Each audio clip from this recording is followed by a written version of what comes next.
Hello दोस्तों, मैं Rajesh Kumar Pandey surprise online learning centre में आप सभी का सहृदय स्वागत करता हूं। आज अगली प्रश्नावली हम पढ़ेंगे 2.2 बहुपद कक्षा 9 का। 2.1 तक हम पिछले वीडियो में पढ़ चुके हैं, तो 2.2 का देखें।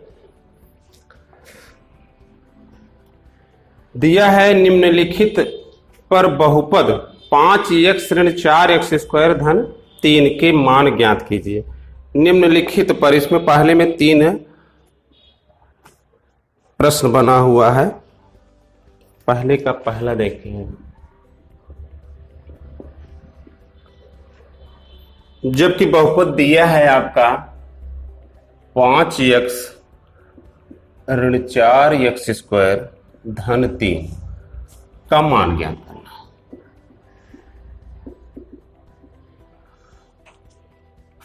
जबकि x बराबर दिया हुआ है क्या, 0।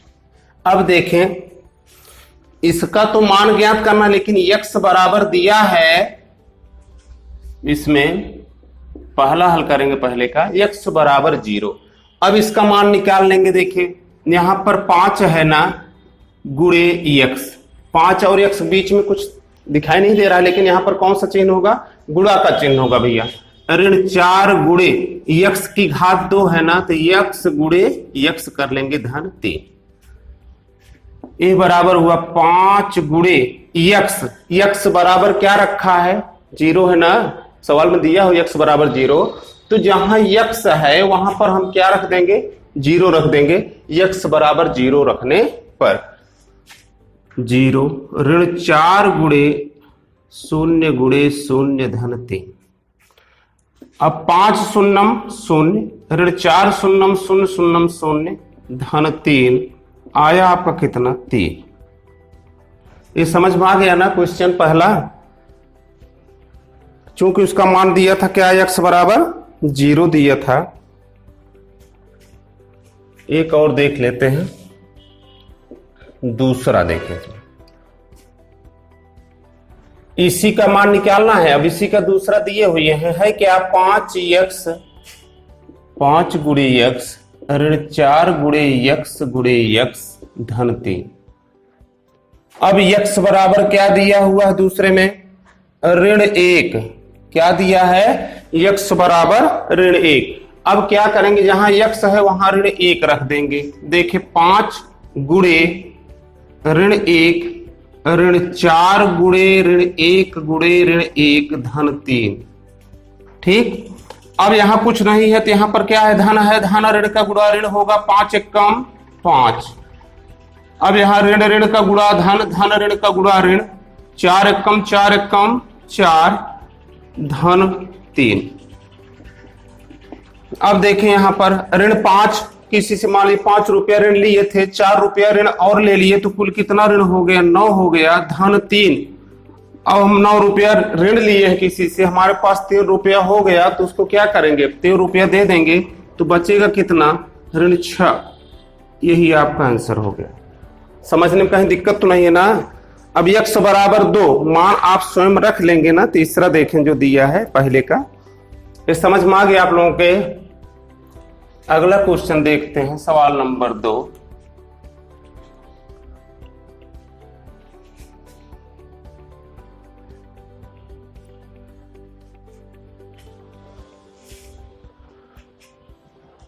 सवाल नंबर 2 है आपका, निम्नलिखित बहुपदों में से प्रत्येक बहुपद के लिए P0। दूसरा सवाल देखेंगे, P0 कामा P1 कामा P2। यही है पहला सवाल है। अब प्रत्येक के लिए जो है 0, 1 और 2 क्रमशः रखा जाएगा। अब इसमें देखें, पहला सवाल दिया है Py, लिखा है Py बराबर y स्क्वायर ऋण y धन 1। अब देखें क्रमशः मान रख लेते हैं। क्या करते हैं? क्रमशः मान रखते हैं। कामा पी वाई बराबर वाई स्क्वायर ऋण वाई धन 1, कामा पी वाई बराबर वाई स्क्वायर ऋण वाई धन 1। यही अदद देखो 3 बार उतार दिए, तीनों मान हम रख देते हैं। इसी तरह से तीनों और आप दूसरा, तीसरा और चौथा रोमन अंक जो है इसी तरह ज्ञात कर लेंगे। देखें यहां पर, यहां पी वाई लिखा है, यहां पी 0 लिखा है, देख रहे हैं ना। तो पी यहां मिल रहा है, वाई क्या हुआ आपका? 0 हुआ। वाई क्या हुआ आपका? 0 हुआ। तो जहां पर वाई है वहां पर क्या रख देंगे? 0। 0 की घात 2 ऋण वाई जगह क्या रखेंगे? 0 धन 1। अब 0 का वर्ग 0 ऋण 0 धन 1 आया आपका कितना? 1। समझ में आ गया है ना। अब देखिए यहां पर रखेंगे दूसरे में, फिर यही आदत है यहां, इसमें p क्या रखेंगे? 1 रखेंगे। तो यहां पर देखें p1 है ना, यहां py है, y बराबर कितना हो गया आपका? 1 हो गया। तो यहां पर 1 की घात 2 ऋण 1 धन 1, 1 की घात 2 1 गुणे 1 ऋण 1 धन 1, 1 एकन्नम 1 ऋण 1 धन 1, 1 में से 1 कैंसिल हो जाएगा, जोड़ लें, धन ए भी है, कुछ नहीं यहां धन है, 1 1 क्या हुआ? 2 ऋण 1 बराबर कितना आया? 1। अब क्या करेंगे? कौन सा मान रख लेंगे?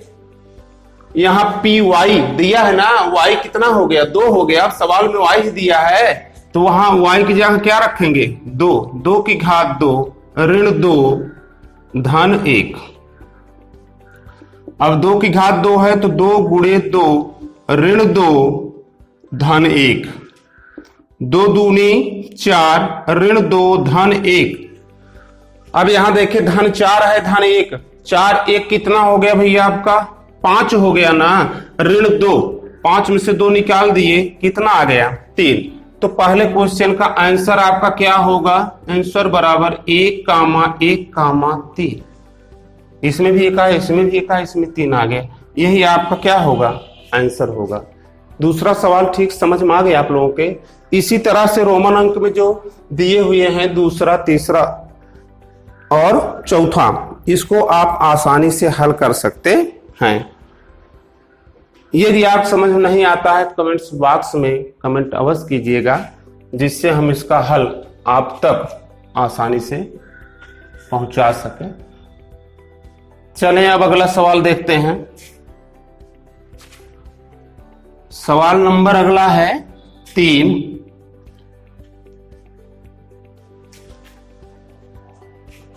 सवाल नंबर 3 देखते हैं। इसमें दिया है सत्यापित कीजिए कि दिखाए गए मान निम्नलिखित स्थितियों में संगत बहुपद के शून्यक हैं। अब देखिए शून्यक है, शून्यक मतलब उसके एक हल है, अर्थात उसका एक गुणनखंड है। ठीक बात समझ रहे हो ना। तो इसको कहते हैं उसका मूल है, समझने के प्रकार से। तीसरे देखें क्वेश्चन नंबर 3। पहला दिया है px बराबर 3x प्लस 1, दिया है 3x प्लस 1, जबकि x बराबर ऋण 1/3, कामा x बराबर ऋण 1/3। x का मान क्या रखेंगे हम? ऋण 1/3 रखेंगे। अब कह रहे हैं संगत बहुपद का शून्यक है यह कि नहीं है। ये बहुपद का यह जो है शून्यक है, उसका एक मूल है कि नहीं, उसका एक खंड है कि नहीं है। बात समझ रहे हो ना। इसको पक्षांतर करें तो x धन 1/3 हो जाए, उसका एक खंड है कि इसका एक भाग है या नहीं है। अब देखिए इसके लिए हमें ज्ञात करना होता है, जहां x वहां ऋण 1/3 रख देंगे। यदि इसका मान शून्य प्राप्त हो रहा है तो इसका यह एक शून्यक है, दिए हुए बहुपद का यह एक शून्यक है। अगर शून्य नहीं प्राप्त होता है, शेष बच जाता है, तो उसका शून्यक नहीं है, उसका मूल नहीं है। देखते हैं यहां है 3 गुणे x धन 1, कोई चिन्ह बीच में गुणे ही होगा ना। 3 गुणे x का मान ऋण 1/3 धन 1, 3 3 कट गया, मिला हमको ऋण 1 धन 1 बराबर क्या हुआ? शून्य मिल गया ना। तो लिखा जाएगा हाँ बहुपद 3x प्लस 1 का एक शून्यक ऋण 1/3 है। बात समझ गए ना? तो यहां लिख देंगे हाँ। कहीं दिक्कत तो नहीं समझने में? चलें आगे देखते हैं। पहला बता दिए तीसरे के। इस तरह से आपका दूसरा, तीसरा, चौथा, पांचवा, छठवां बता दें। देखें इसमें एलएम दिया हुआ है। तीसरे का छठा क्वेश्चन देखें।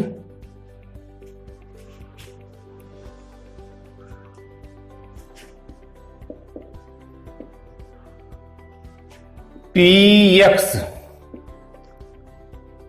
बराबर यल यम धन यम, यल यक्स धन यम, यल यक्स धन यम है।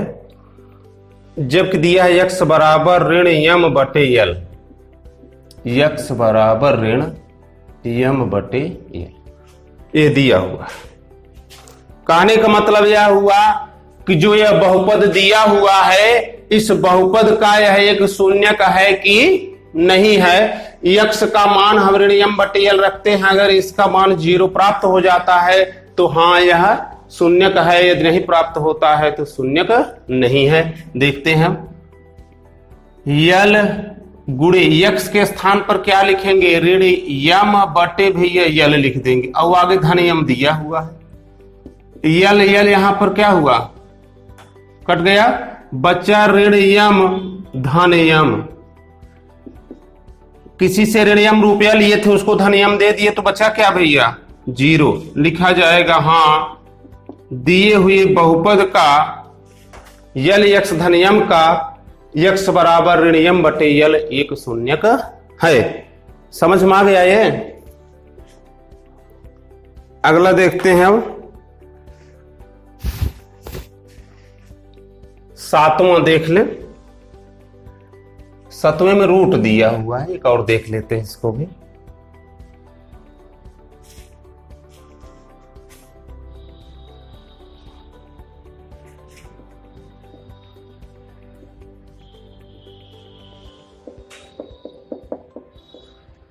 रूट देखकर बच्चे घबराते हैं कुछ। px बराबर 3x स्क्वायर ऋण 1, जबकि x बराबर है ऋण 1 बटे रूट 3 कामा 2 बटे रूट 3। अब देखें यहां पर कि यहां कहने का मतलब यह है कि x बराबर ऋण 1 बटे रूट 3 पुनः x बराबर 2 बटे रूट 3 दो दिए हैं। क्या ये दोनों शून्यक जो हैं, दोनों मूल जो हैं दिए हुए बहुपद के शून्यक हैं? अब पहले इसको लेते हैं। x बराबर ऋण 1 बटे रूट 3 बहुपद में रखने पर देखें अब 3 गुणे यक्स ऋण 1। 3 गुणे यक्स के स्थान पर क्या रखेंगे? ऋण 1 बटे रूट 3 गुणे ऋण 1 बटे रूट 3, फिर आगे ऋण 1 है।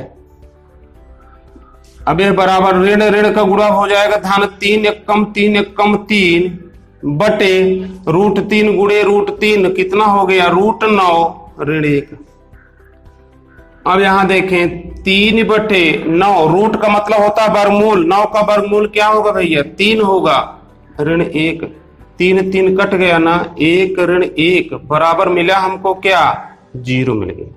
तो लिखा जाएगा कि x बराबर ऋण 1 बटे रूट 3 दिए हुए बहुपद 3x स्क्वायर माइनस 1 का एक शून्यक है।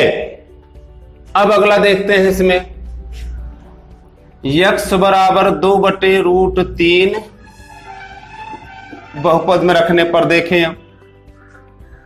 अब यहां दिया हुआ 3x स्क्वायर माइनस 1 ना, 3 गुणे यक्स ऋण 1, 3 गुणे यक्स के स्थान 2 बटे रूट 3 गुणे 2 बटे रूट 3 ऋण 1। अब धन ही है, 3 दूनी 6 दूनी 12, कुछ नहीं तो यहां 1 लिख सकते हैं। 12/√3, √3 9 हो जाएगा यहां पर जिस तरह से किए थे, तो आएगा कितना 3 ऋण 1, 3 1 कम 3 चौक 12, 4 ऋण 1 मिला हमको कितना 3, 3 क्या हो रहा है आपका शेष बच रहा है, क्या हो रहा है शेष बच रहा है ना, शून्य नहीं मिल रहा है ना, इसलिए x बराबर 2/√3 दिए हुए बहुपद 3x² - 1 का एक शून्यक नहीं है, यहां लिख देंगे नहीं। बात समझ में आ गई आपको ना। अब ये तीसरा सवाल कंप्लीट हुआ आप लोगों का, कहीं दिक्कत तो नहीं है, अगर दिक्कत होगी तो आप लोग कमेंट्स बॉक्स में कमेंट्स अवश्य कीजिएगा। अगला सवाल देखते हैं। अब चौथा सवाल,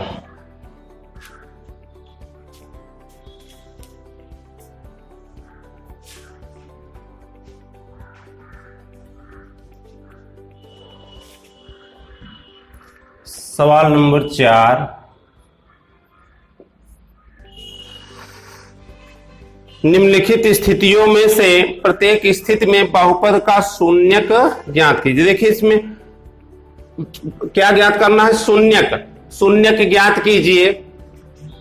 पहला सवाल है चौथे का, px बराबर x धन 5, ठीक। अब देखें इसमें दिया है px बराबर x धन 5, इसमें कह रहे हैं कि प्रत्येक स्थिति में बहुपद का शून्य ज्ञात की, इस बहुपद का जो है शून्य ज्ञात करना है, मूल ज्ञात करना। देखें अब इसका जो शून्यक होगा तो शून्य हमको बराबर, जब इसका शून्य निकालना है तो बराबर शून्य लेना पड़ेगा, क्योंकि x धन 5 बराबर भैया क्या हुआ 0, x बराबर 0 ऋण 5, x बराबर क्या आ गया ऋण 5, शून्य क्या हुआ आपका ऋण 5 हुआ। कहने का मतलब यह हुआ शून्य पूछ रहे हैं जब दिए हुए बहुपद में, तो यहां x का मान क्या रख दें कि बराबर क्या प्राप्त हो जाए, शून्य प्राप्त हो जाए, वही हमको ज्ञात करना, वही क्या है इसका शून्य का है, ठीक। अब चौथे में देखें, दूसरा, तीसरा, चौथा, पांचवा सब उसी प्रकार से है। छठा, जैसे पांचवा है वैसे छठवां है, तो छठवां हम बता देते हैं। छठवें में थोड़ी शर्त रखे हुए हैं, px बराबर ax, और दिए हैं कि a बराबर नहीं है 0, ठीक। अब देखें इसमें कह रहे हैं कि इसका शून्य ज्ञात की, जबकि a बराबर नहीं है 0 के, कहने का मतलब a के स्थान पर 0 को छोड़कर कोई पूर्णांक है, 1 2 3 4 5 6 7 8 कुछ भी हो सकता है, लेकिन शून्य नहीं हो सकता है। देखें अब ax बराबर क्या हो गया 0, ax बराबर 0, तो x बराबर क्या होगा 0/a, क्या हुआ 0/a, तभी तो यह एक परिमेय संख्या हो सकती है। अगर यह 0 हो जाए तो परिमेय संख्या नहीं होगी, क्योंकि परिमेय संख्या होती है, क्या होती है p/q के रूप में, जहां q बराबर ना हो 0 के। अब देखें यहां x बराबर शून्य में a से भाग देंगे तो x का मान क्या आ गया भैया 0 आ गया ना, यही आपका क्या हुआ आंसर हो। इसी तरह से इसके पहले वाला 5वां सवाल भी है। चलिए एक और बता देते हैं इसमें, लास्ट चौथे का लास्ट वाला क्वेश्चन देखें।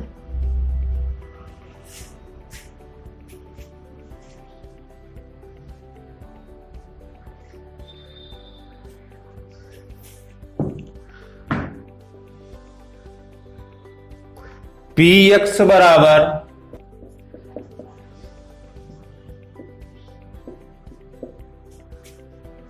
cx धन d, cx धन d। अब कह रहे हैं जहां c बराबर नहीं है 0, c, d, C बराबर नहीं है क्या, 0। C D क्या है, वास्तविक संख्याएं। ये क्या है भैया, वास्तविक संख्याएं।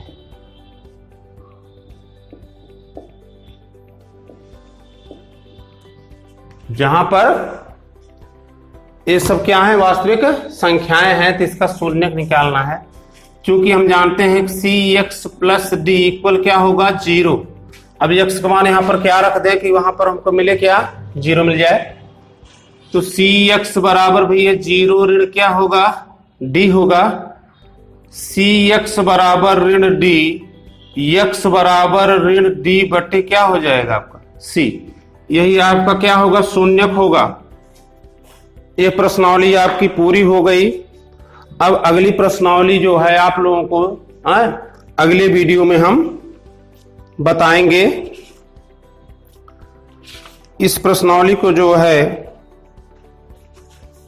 इस प्रश्नावली में जो सवाल नहीं आ रहा हो आप लोग कमेंट्स बॉक्स में कमेंट अवश्य कीजिएगा। हमें विश्वास है कि प्रश्नावली आप लोगों को पूरी समझ में आ गई होगी।